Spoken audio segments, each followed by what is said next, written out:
This week's story is about a genteel Englishman living far into the future who ends up undergoing a terrible transformation.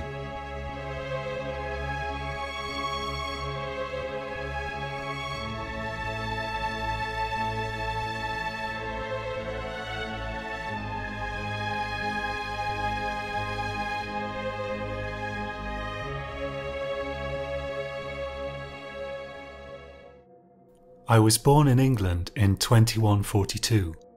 By the time I was 30 years old, I thought I had everything a man could possibly want.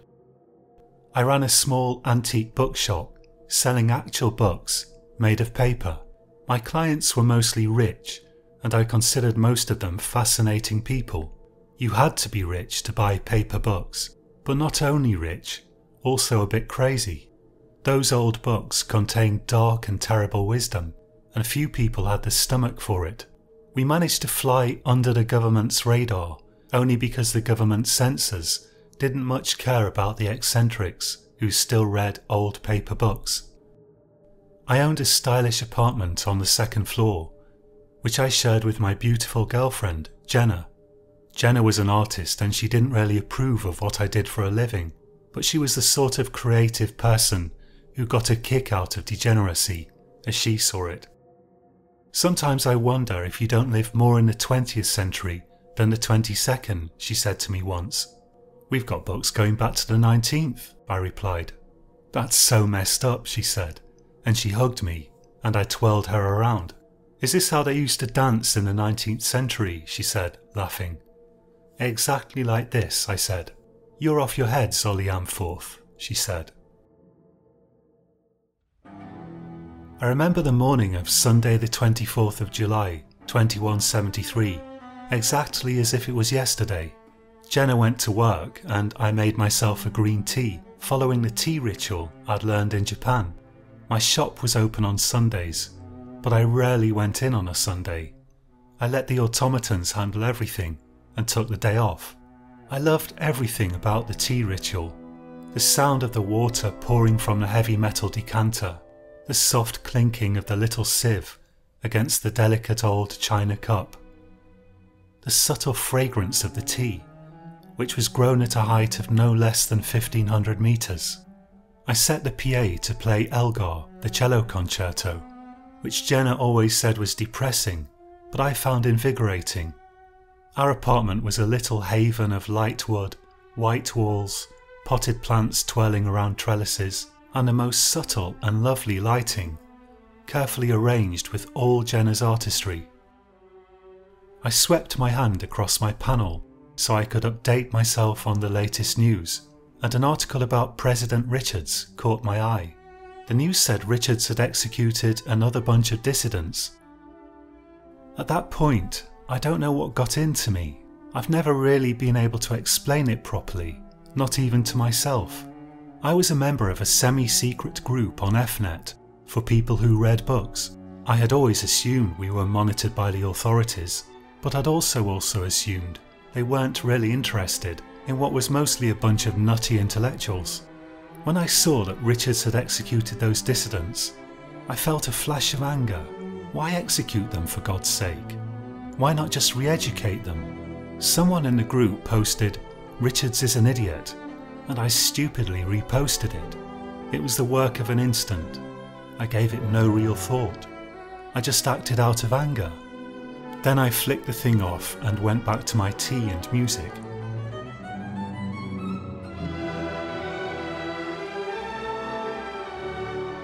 I had a book about crowd psychology from 1841 that I wanted to finish. Sadly, not an original paper issue, but an electronic reproduction that someone had posted in the group, and once my flash of anger passed, I felt pretty content. Nothing happened for an hour. I was making another cup of tea when there was an enormous bang, which apparently was my door being smashed in, and 5 guards dressed in full assault gear ran into my living room, screaming at me to get down on the floor. I didn't quite know what they meant by "get down on the floor." I was too shocked to really do anything. One of them grabbed me by the back of the neck and threw me to the floor. They yanked my hands behind my back, wrenching my shoulder painfully and fastened my wrists together. Then I was pulled to my feet, and one of them, wearing a full mask like the others so I couldn't see his face, said to me, "Zolly Ampforth, you are under arrest on a charge of sedition." At that moment, my whole life changed, forever. They questioned me for 48 hours without sleep. 20 hours into the interrogation, they told me Jenna had been arrested as a possible accessory, but they wouldn't let me see her. They went over every little detail of my life. The interrogating officers were actually quite friendly and polite, but they were quite clear that I didn't have the right to sleep, nor to refrain from answering their questions. When they finally let me out, I had an electronic ankle tag and strict instructions not to leave the town. My apartment was a mess. They had completely torn it apart and had confiscated all my devices. Everything was smashed to pieces. They had raided my shop too, smashing everything up and confiscating half the books. What books were left had been ripped and torn, and they were lying on the floor in heaps. That wasn't the worst of it. The worst of it was Jenna. She was wild with anger. "How could you do this to us, Zolly?" she said, her face red with crying. "You've destroyed everything." I didn't know what to say to her. "I'm sorry," I said. "It'll blow over." "Blow over," she said. "Blow over." She was so angry, there was dry spittle collecting at the corners of her mouth. "Have you seen this?" she said, and she shoved a panel into my hands. "Dissident charged with inciting insurgency," said the headline. It was accurate, I suppose. I had got so tired that I had hardly been able to take anything in properly, but I recalled they had mentioned charging me under the 2164 Incitement of Insurgency Act.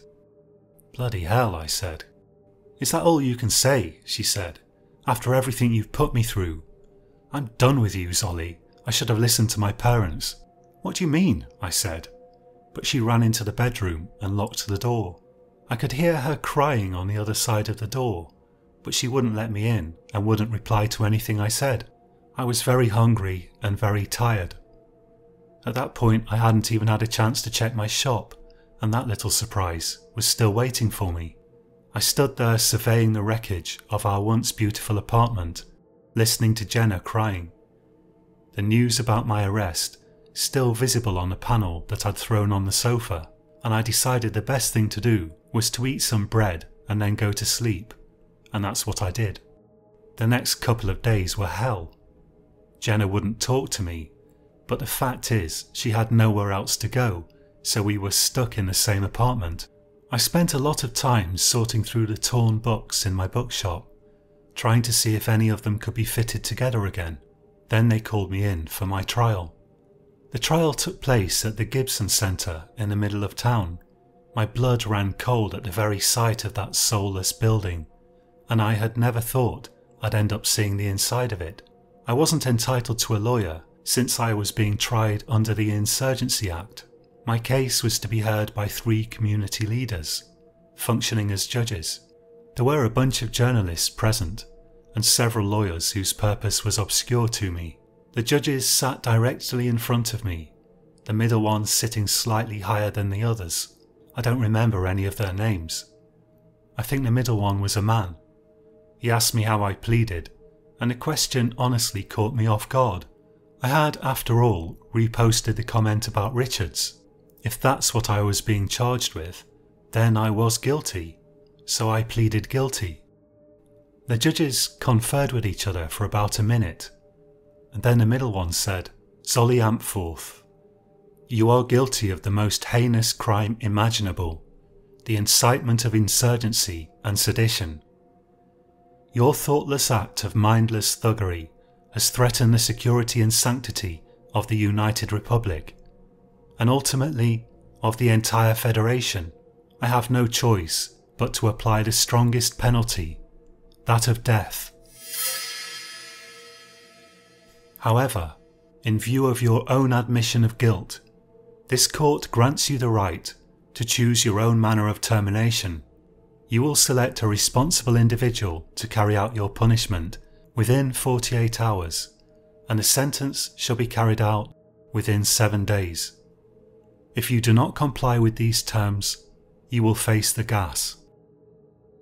He carried on for a while after that, and one of the auxiliary lawyers, who seemed to me to be hanging about for no real reason, chimed in with some additional thoughts. But I didn't really hear any of it. After I understood that I was getting the death penalty, I couldn't really take any of it in. I'm sure most of what was said was really only for the benefit of the media anyway. When it had finished, they let me go, ankle bracelets still in place, of course, and I walked unsteadily home. Jenna still wasn't talking to me. She seemed to hate me like poison. I suppose I had humiliated her pretty thoroughly. I didn't entirely blame her if she hated me.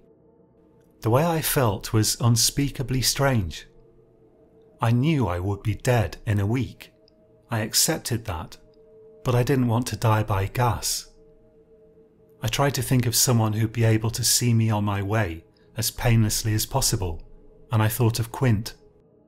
Quint was a member of the Guard, and he was issued with a plasma vector as part of his job. As far as I knew, that thing had only ever been used to stun people, but on its highest setting, it would put an end to me in an instant. I wouldn't have described Quint as a close friend, but I'd known him since school, and he was a good bloke. I contacted him then and there, and he came round later that afternoon. "Zolly," he said, smiling sorrowfully at me as we sat in the ruins of my living room, "I can't sympathise with your actions, but I'm sorry this has happened to you. I don't mind telling you, I've always liked you, even with the books and everything." "Thanks," I said. "It's good to hear some kind words." "Where's Jenna?" he said. "How's she taking this?"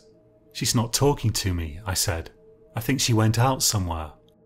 He sat there, nodding to himself. There was probably more that he would have said under other circumstances, but he had his position to think of. "Have you eaten anything recently?" he said. I was shaking, partly from hunger, but my stomach was in knots and I couldn't really eat. "I've not got much of an appetite," I said. "Well, you can stop worrying about your health now, anyway," he said, and I managed a hollow laugh. "I might take up skydiving," I said. "What the hell?" He laughed politely. Then there was an awkward silence. I could guess what he was thinking. Finally he said, "Look, I'm not making any promises, but if I do it, how do you want it done?" "Plasma bolt to the head," I said. "That's got to be the quickest way." "I've seen people survive that," he said. "I saw a guy with half his head blasted off once. It was horrible. Better to go for the heart." "That sounds painful," I said. "Not necessarily," he said. "Once your heart stops, you'll lose consciousness almost instantly. It's a very sure method." "What about if you point the thing in my mouth?" I said. "Get the brainstem." "It could work," he said. We sat there in silence. Then I realised Jenna wasn't out after all. I could hear her crying in the bedroom. All that time, and I hadn't noticed. "I need someone to sign the register by Friday," I said. "Otherwise it'll be the gas anyway. I don't want the gas, Quint." "No, you don't want that stuff," said Quint, and he swore for good measure, shaking his head. "Will you do it?" I said. "Please." He sighed. Then he said, "All right, I'll sign the register now. Give me the panel." We set the date for Tuesday. Quint was free then, and I couldn't see any point in hanging about. I was already only a shadow of the man I'd been a few days previously. The most ridiculous thoughts were going through my mind. In the olden times they believed in life after death. Well, I thought, I'm going to find out one way or another pretty soon. Quint advised me to do some research on the net and figure out where I wanted the plasma bolt. After he'd gone, I tried to look into it, but I couldn't come to a decision. I was starting to think I didn't even care. The days leading up to Tuesday were the worst days of my life. Nothing after that ever seemed as bad. I passed the days as if in some kind of horrific dream, a waking nightmare. I remember at one point thumping on a bedroom door and shouting, "Jenna!" Quint's going to come round and finish me off on Tuesday. I heard her sobbing intensify, but she didn't reply. Of course she would have known about my sentence from the net, so there was no point telling her about that. I saw her only briefly after that day. She rushed past me a handful of times, staring straight ahead, not saying a word. I had the feeling she was disgusted with me. My shoulder still hurt from where the guards had wrenched it, and that made it hard to sleep. At least Jenna wouldn't have to worry about disposing of my body, I thought. The authorities would collect me after I'd been extinguished. I was signed up to the organ registry. Maybe some good would come of my death. When Tuesday arrived, I was in an ecstasy of fear. It was like the terror was a thing in itself, possessing me. I just wanted it to be over with. Jenna was out somewhere, I don't know where. Quint arrived on time, bearing the demeanour of an undertaker. "Have you decided where you want it?" he asked. "In the heart," I said. "Okay then," he said. He took out the vector and adjusted the setting to maximum. He took aim at my heart. I closed my eyes.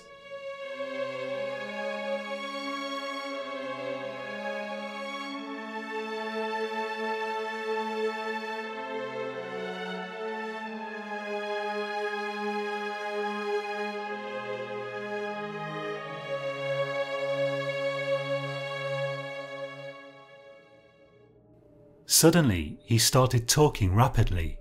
For a second, I thought he'd been summoned to some official duty, maybe a riot or something. Then I realised he was talking to me. "We haven't got much time," he was saying. "I'm going to shoot off your ankle bracelet. Here's 1,000 credits. He pressed the card into my hand. "You need to get out of the Republic, fast as you can." Before I could say anything, he'd discharged the vector at my ankle and the bracelet sprang off. And what was left of it promptly began ringing an alarm. The plasma singed off a fair bit of my skin too. I doubled over in pain. "They'll gas you, Quint," I said, gingerly feeling my burnt ankle. "No they won't," he said. "I'm terminally ill, 3 months left. Doctors can't do anything. It'll take 6 months for a case like this to go through the system. Get the hell out of here. My camera's streaming everything. You've probably got 10 minutes tops." I stuffed some clothes and food into a bag. I thanked Quint profusely, but he only told me to hurry up. I was out of there in under 2 minutes. I walked briskly towards the train station, taking the back roads. I wasn't sure if Quint had really done me a favour. I felt like I just shouldn't be there, walking along. I shouldn't be anywhere. What was I now? An outlaw? I surely was an outlaw of sorts, since I was now firmly outside of the law. I expected the guards to descend on me at any moment. What would I have done if they had? Try to fight? But the idea of fighting a guard was inconceivable to me. I really don't know what I would have done. When I got on the train south, I fully expected the guards would arrive at any moment, but that didn't happen. I stepped out of the train at Dover, still a free man, and still a condemned man. Only then did I realise I had a big problem.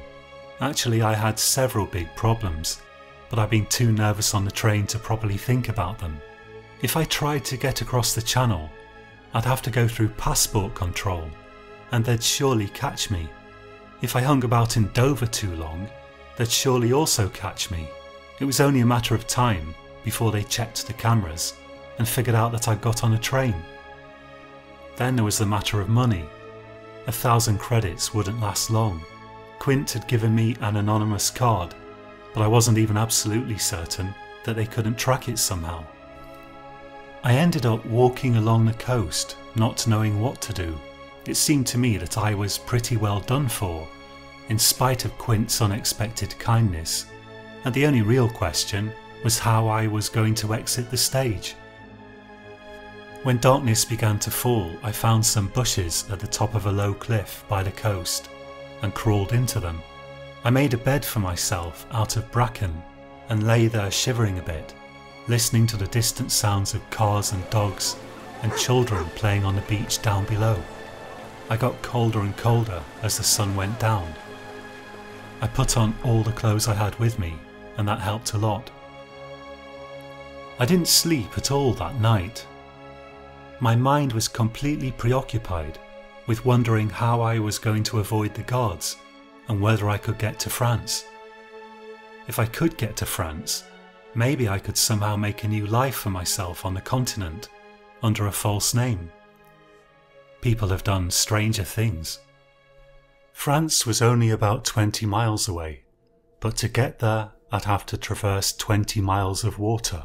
If it had been dry land, I could have walked there in 5 hours.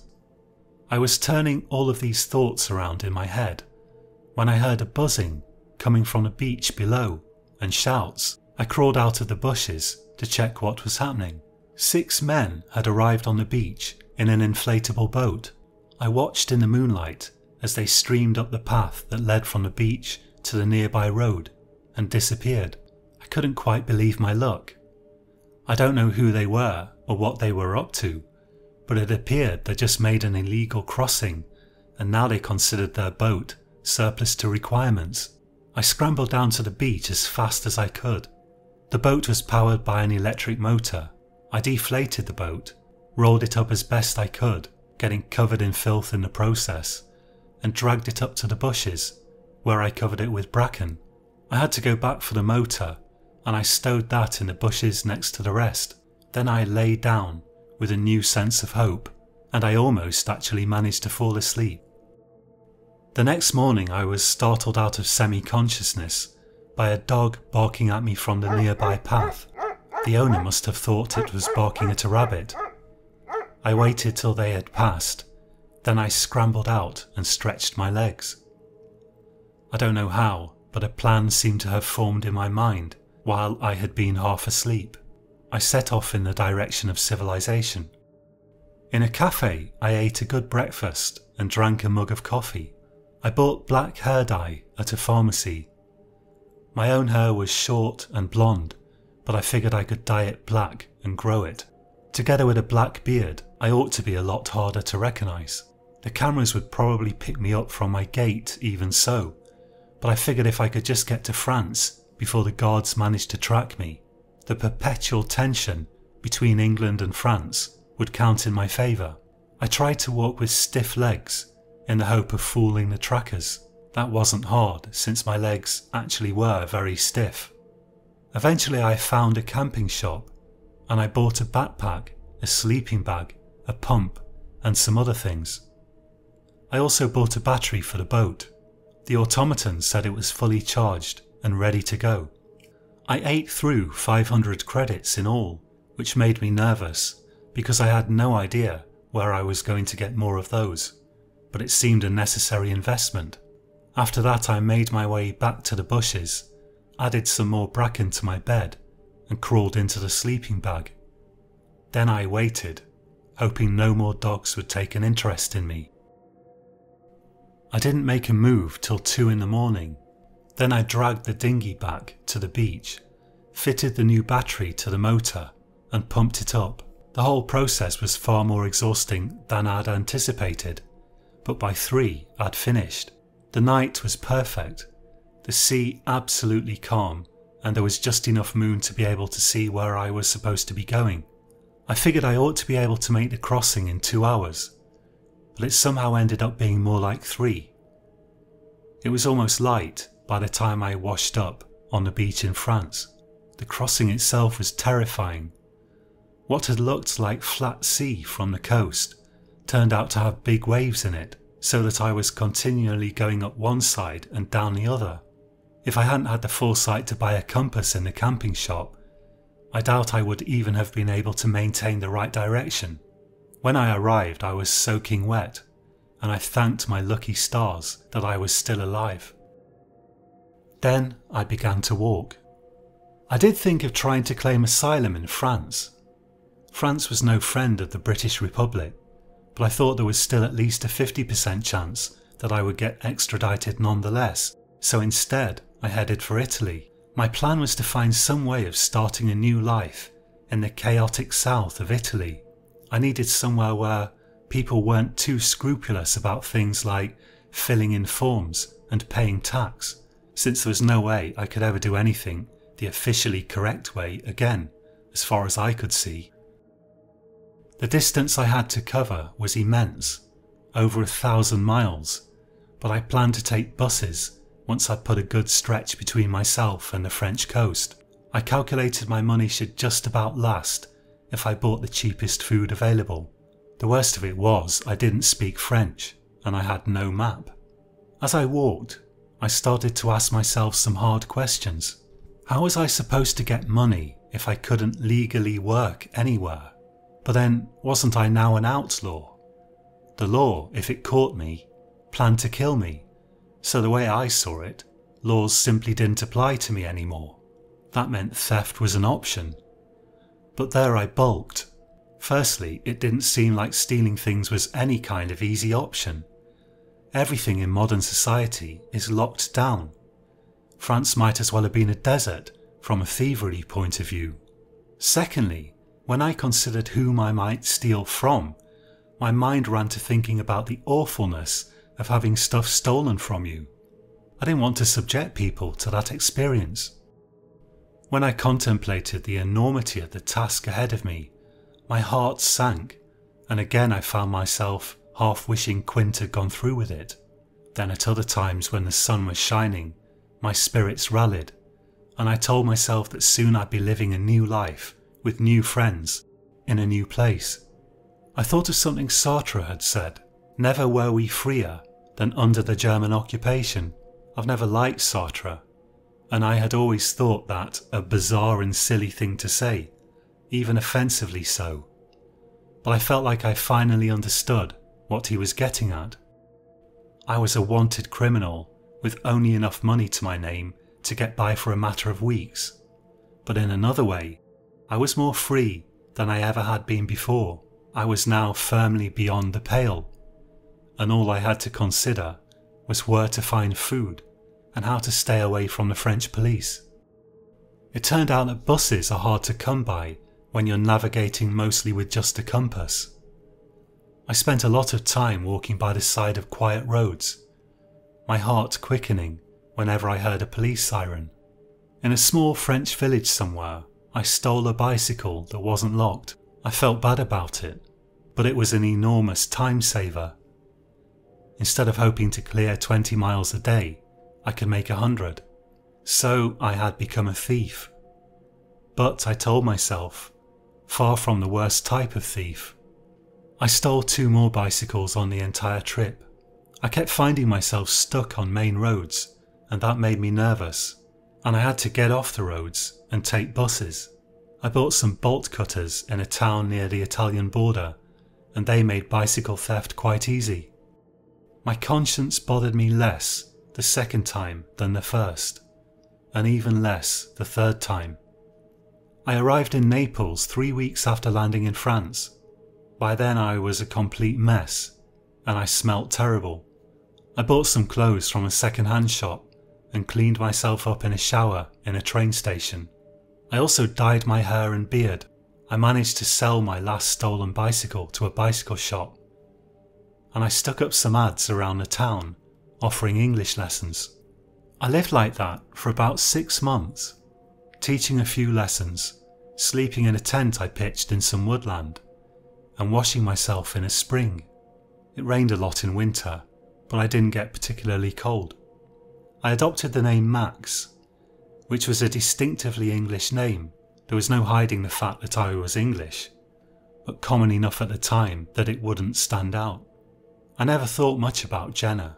I couldn't think much about her without getting angry and sad. Was it really so awful what I had done? In the eyes of English people, yes, I'd done something truly terrible. But I began to realise that Italians didn't see it that way. There was more than one way of looking at the thing. I found myself forming a friendship with someone who came to me for English lessons. Her name was Isabella. She was older than me, in her 40s, and lived with a ridiculous number of cats. She was trying to improve her English because she needed it for work. I never told her exactly what my situation was, and she never pried too deeply, but she offered me a room till I found my feet, and I gratefully accepted. Things were better than I could ever have really expected them to be, all things considered, but I was still horribly edgy. I didn't know what the Italian police would do with me if they discovered me. Maybe nothing. Then again, maybe they would send me back to Britain. That idea gave me the shivers. In Britain, I'd face the gas. No question of that. Then the war broke out between Serbia and Croatia. I didn't know anything about either of those places, but from what I understood, both sides were begging people to go and help them fight. Britain nominally aligned itself with Croatia, but it wasn't offering any actual assistance, not even weapons, as far as I could tell. So I decided to join the Serbian army.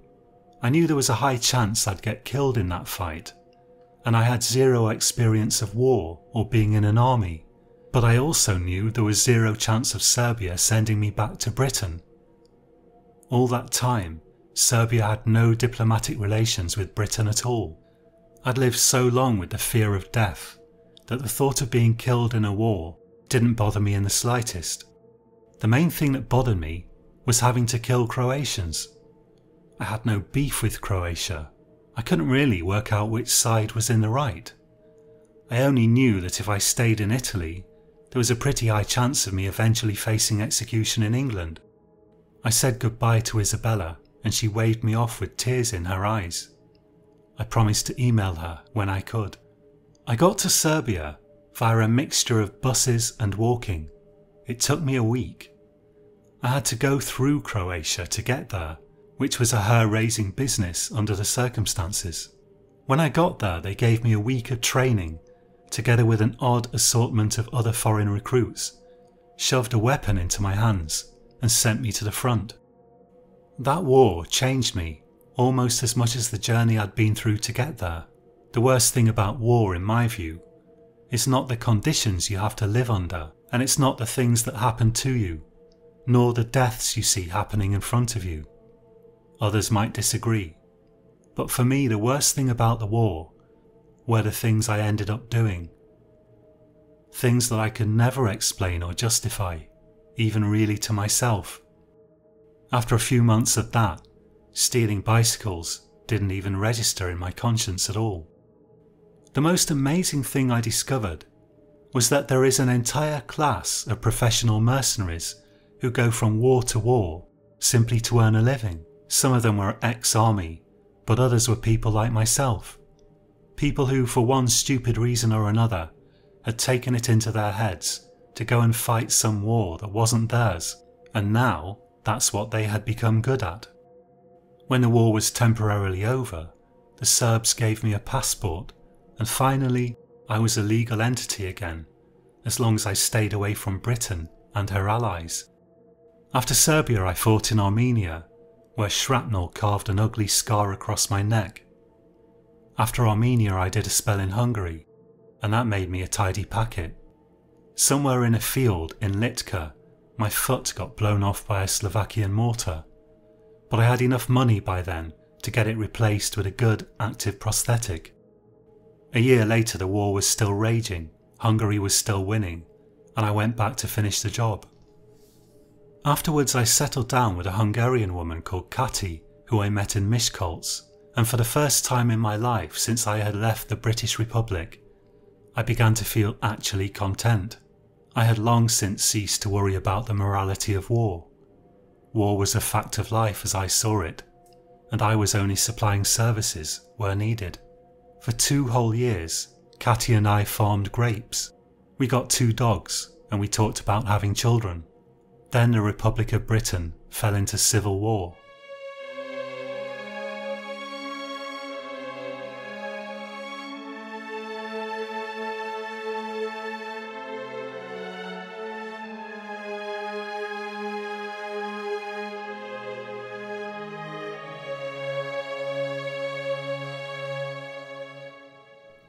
There were 2 factions in the war, the Old Guard, who were trying to maintain the existing order, and the Constitutionalists, or cons, who wanted to put a new constitution in place.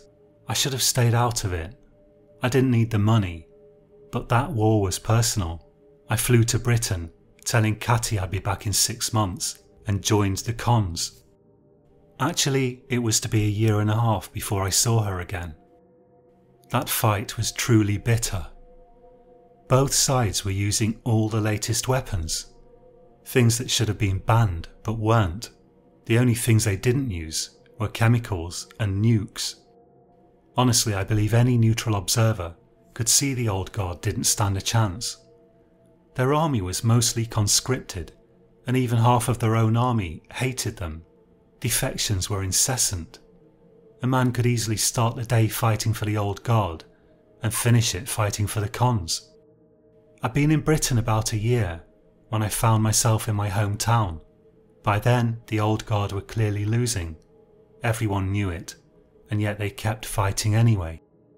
One evening, during a lull in the battle, on impulse, I decided to go and see if my old apartment was still there. I found the building half ruined, the door at the front smashed in, and I walked up the stairs and pushed open a door with a smashed lock to enter what had once been my own place. The funny thing was, at least half of it looked almost exactly the same as it had before the guard had smashed it up. I half expected Jenna to suddenly walk out from the bedroom and probably tell me to get lost. But no, Jenna had clearly long since departed. Whether she was dead or alive, I didn't know, and I never found out. Someone else's stuff lined the shelves, photographs of a family who must have been evacuated. I was looking at photographs and kicking at bits of rubble that had got strewn on the floor from where part of the ceiling had fallen in, when I heard a voice behind me. "Move and I'll shoot," it said. I put my hands in the air and turned around slowly. I think my jaw literally fell open. I couldn't quite believe what I was seeing. It was Quint. He looked a lot older, more haggard, and he was wearing the uniform of the old guard. "Zolly," he said hoarsely, as though he'd seen a ghost. "What the devil are you doing here?"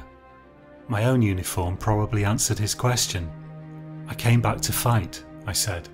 "You look different," he said, eyeing the scar on my neck. "I am different," I said.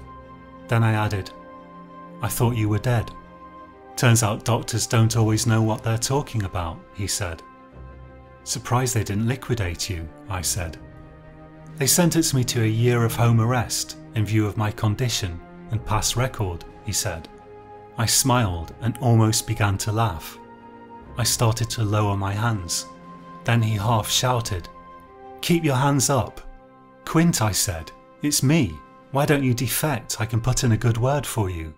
"I can't do that," he said. "Then at least let me go," I said. "Can't do that either, Zolly," he said. "Not this time. I have to take you in." I could hardly believe he was serious. But he clearly was serious. "You know very well they'll kill me," I said. "See this camera," he said, tapping a button on his chest. "If I don't take you in, they'll kill me. You shouldn't have come back, Zolly. Step over towards the door, slowly." I did as he asked. He had a plasma vector pointed straight at me. I couldn't help but compare how I felt then to how I had felt the last time Quint pointed one of those things at me. War had hardened me. Now it didn't really bother me. I was used to living with death. The way I saw it by then, we all die anyway, and it didn't really matter all that much when. Not in the great scheme of things. When I stepped through the broken door, I said to him, "Are you really sure we have to do this, Quint?" And he said, "Just keep your hands up." I hooked my foot around the door and pulled it back sharply on him. Then I slammed all my weight against the door, trapping the plasma vector in the door frame. I tried to grab it, but he pulled it back pretty sharply, and I had to open the door and lunge at him. When I'd last seen him, I'd consisted largely of fat, and he had been a big tough guy, but now things were different. I was very thin, but I was wiry, and he was old and exhausted. Too old, at any rate, to be fighting a war. The vector went off, hitting the ceiling, but I managed to keep it out of my face and we both fell onto the floor. I pressed the side of the vector against his neck. He managed to grab a bit of rubble and hit my head with it. That hurt, but he couldn't get up enough of a swing to really do any damage. I scrambled backwards, pulling the vector with me, and I managed to turn it around. He was trying to get to his feet so he could take another swing at me with the rock, holding onto the business end of the vector with the other hand, when it went off and he fell to the floor. It hadn't hit him directly in the heart, and I thought he'd just be wounded, but Quint was dead as a doornail. I can't say what I felt as I looked down at him lying there, amidst the plaster and rubble from the ceiling. I got so used to distancing myself from my emotions that I wasn't sure what I felt, if anything. Mainly, I was glad to be alive. It was only later, when I was back at home in Hungary, long after the cons had triumphed and my original crime was erased, that it really hit me. I'd killed the very person who had once given me the chance to live.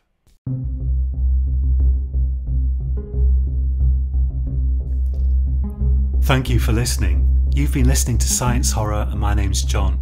All the stories on this channel are written by me. The inspiration for this story came in part from a dream I had.